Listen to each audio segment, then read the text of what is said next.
এই বাচ্চা আমি নষ্ট করতে দেব না। সূর্য, তুমি বুঝতেছো না কেন?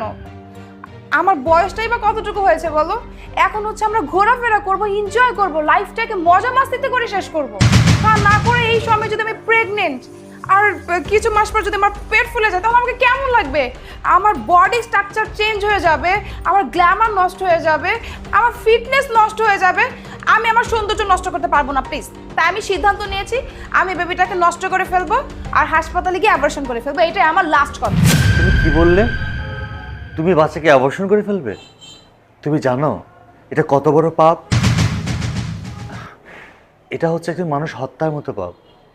আমাদের সন্তান, অনাগত সন্তান, সে পৃথিবীর আলো দেখবে, আর তুমি কি না সে পৃথিবীর আলো দেখার আগেই তাকে ধ্বংস করে দিতে চাচ্ছ?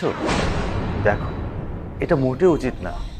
আর সবচেয়ে বড় কথা হচ্ছে, একটা নারীর পরিপূর্ণ স্বাদ কোথায় জানো?